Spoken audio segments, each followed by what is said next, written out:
Hello students, so today we start our new chapter which is retaining wall. So starting with the basic definitions of what is the retaining wall, what are its main components and what are the uses of retaining walls, right? So retaining wall is a structure used to retain earth or other materials and to maintain the good surface at different elevations on either side of it.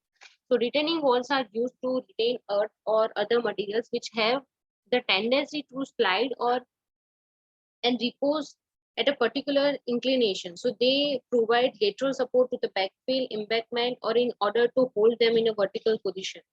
So the figure shows typical retaining walls. The materials retained or supported by retaining walls is called as a backfill, which may help its top surface horizontal and inclined.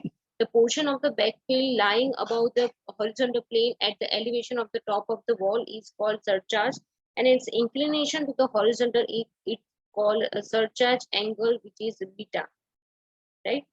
So to release the pore water pressure developed in the backfill material during any rainy seasons, deep holes are provided in the retaining walls. At the top on the backfill and in front of retaining wall, longitudinal drains are provided. So backfilling near retaining wall is with the broken stones, gravel or coarse sand, so that drainage in longitudinal direction is improved and water pressure on the wall is released. So the main components of retaining walls are stem, toe slab, heel slab, counterforts, and shear key. So the application of retaining walls are the construction of basement below ground level in the building. Wing walls and abutment in the breach work are designed as a retaining walls to retain.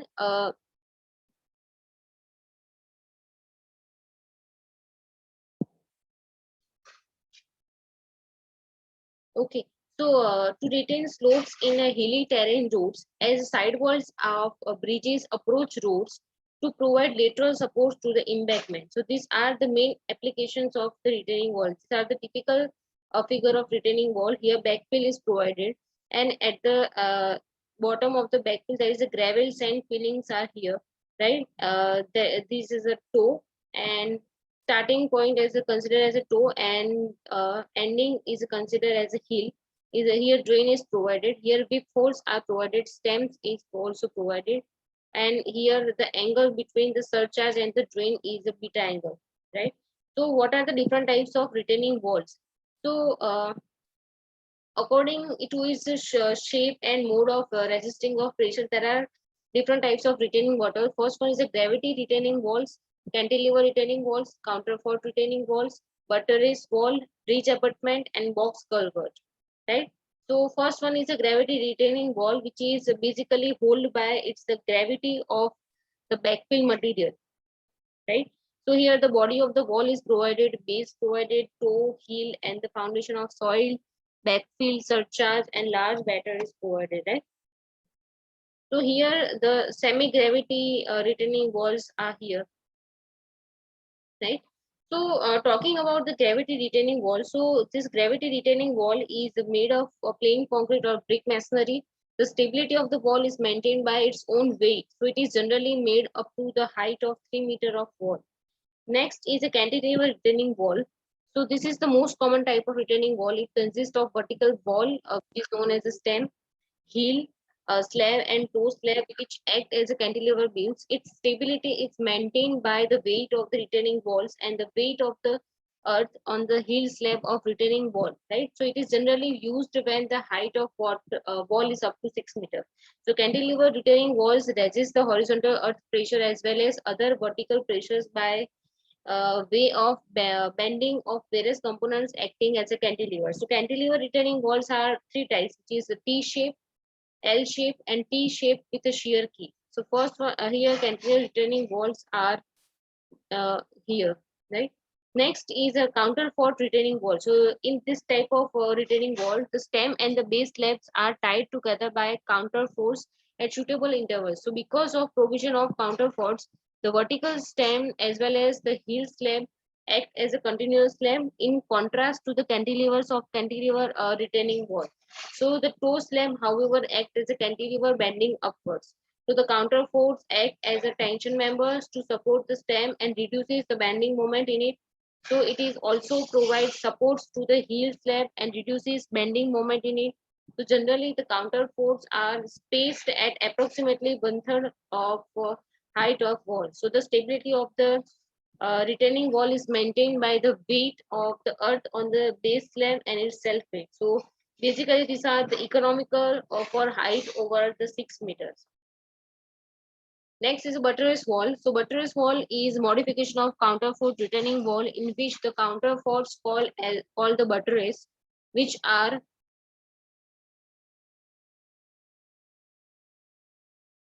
okay.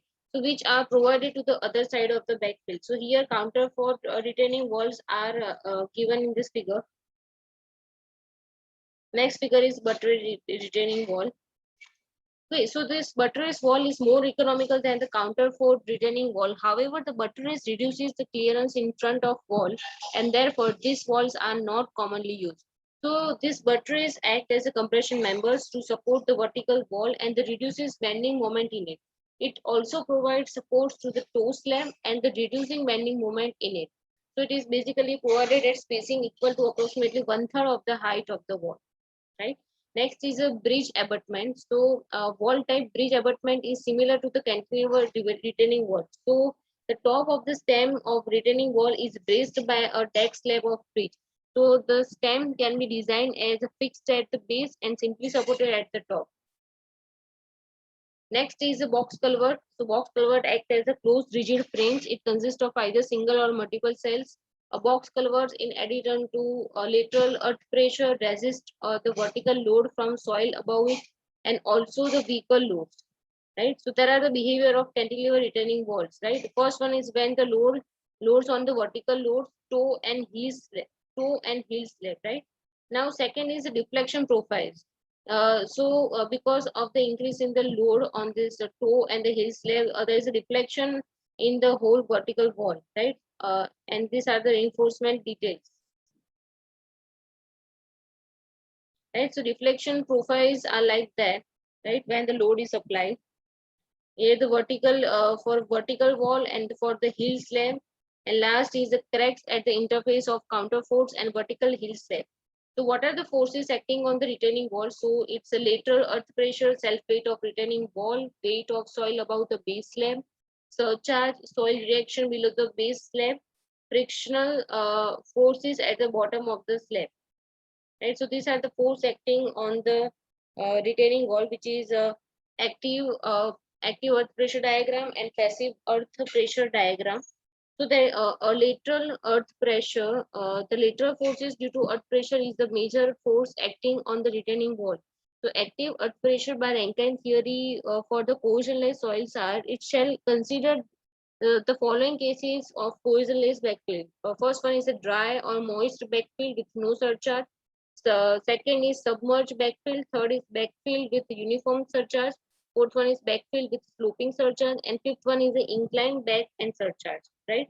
So talking about the first dry or moist backfill with no surcharge. So pressure at the base of the wall PA is equal to Ka into gamma H. So total pressure acting on the wall is equal to area of pressure triangle PA is equal to 1/2 Ka into gamma into H, as you can see in this figure, right?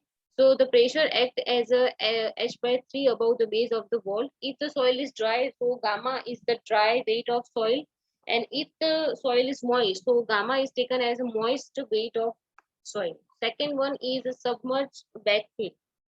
First case is water on one side and second case is water on the both side, right? So in this type of case, sand behind the retaining wall is saturated with water. So the lateral earth pressure is made up of two components. First one is lateral pressure due to submerged weight gamma dash of soil is equal to Ka is equal to gamma dash H. Second is lateral pressure due to water.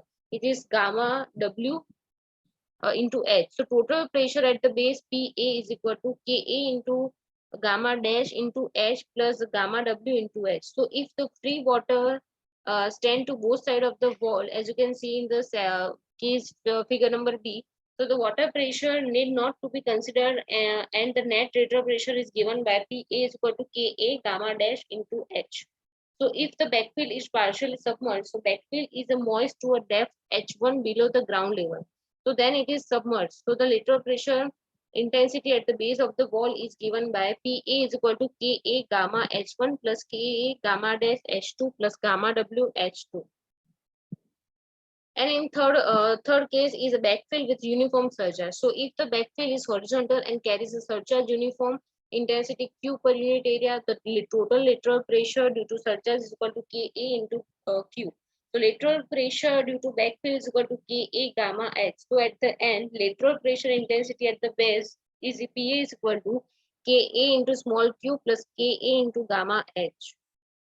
Right, the weight of field ZE equivalent to the uniform surcharge intensity is given by equalize this both equation Ka into gamma into ZE is equal to Ka into small q. So compare this both equation, we have the final equation Z is equal to Q by gamma. So this means that effect of the surcharge of intensity Q is same as that of field of the height Z above the ground surface. Now next case is a backfill with a sloping surcharge. So total earth pressure PA act at an angle beta with the horizontal. So beta is equal to angle of surcharge. So Ka is equal to cos beta into cos beta minus under root cos square beta minus cos square gamma divided by cos beta plus under root cos square beta minus cos square phi. So if the surcharge is a horizontal, then the beta angle is 0. So because of the beta angle 0, there is on the equation is Ka is equal to 1 minus sin phi divided by 1 plus sin phi. Right. So next is inclined bed. So first of all the total active pressure P1 is calculated on the vertical face BC. So the resultant of pressure P1 and weight of soil which W is calculated as P. So P is equal to under root of P1 square plus W square, where P1 is equal to 1/2 Ka gamma H square. Next is a gravity retaining walls. So the criteria for the design of the gravity retaining walls are the base width P of the wall must be such that the maximum pressure exerted on the foundation soil does not exceed the self-bearing capacity of the soil. No tension should be developed anywhere in the wall. The wall must be safe against the sliding. The wall must be safe against overturning. So this figure shows forces acting on the gravity retaining wall. W is equal to weight of wall per unit length. P is equal to total active earth pressure. PP is equal to total passive earth pressure.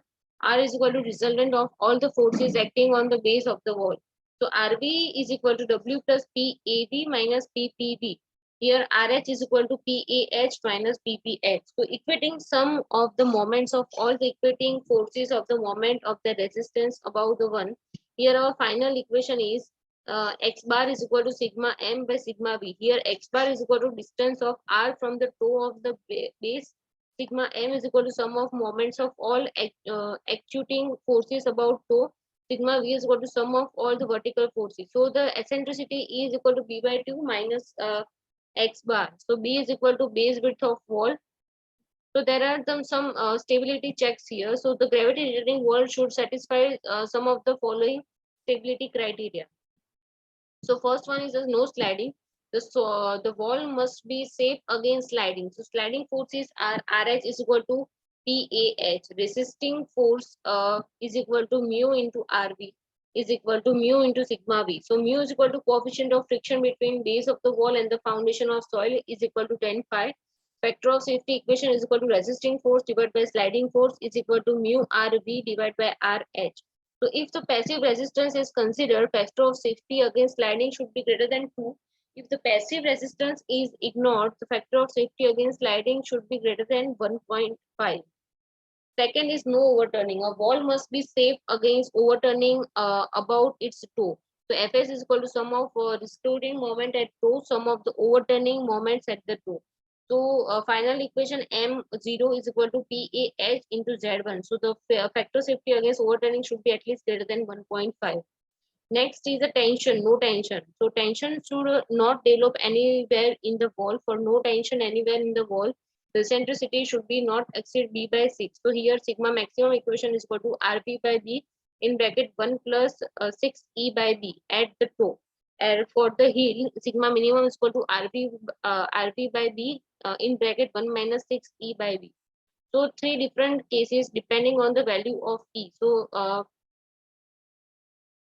all the E value, if E value is less than B by 6, if value E is equal to B by 6 and greater than B by 6, all three cases are given, right? So if it's less than B by 6, the stress anywhere on the base of the wall is compressive. When is it equal to B by 6, the stress anywhere on the base of the wall is compressive with its value at the heel equal to the 0. And when E greater than B by 6, tensile stress is developed at the heel and the compressive stress is developed at the toe, right? So fourth check is equal to no bearing capacity failure. So maximum pressure on stress at the base of the wall should not exceed allowable bearing capacity. So equation of Fs is equal to Qna divided by P maximum. So the factor of safety is a 3, usually specified provided the settlements is also within the allowable limit.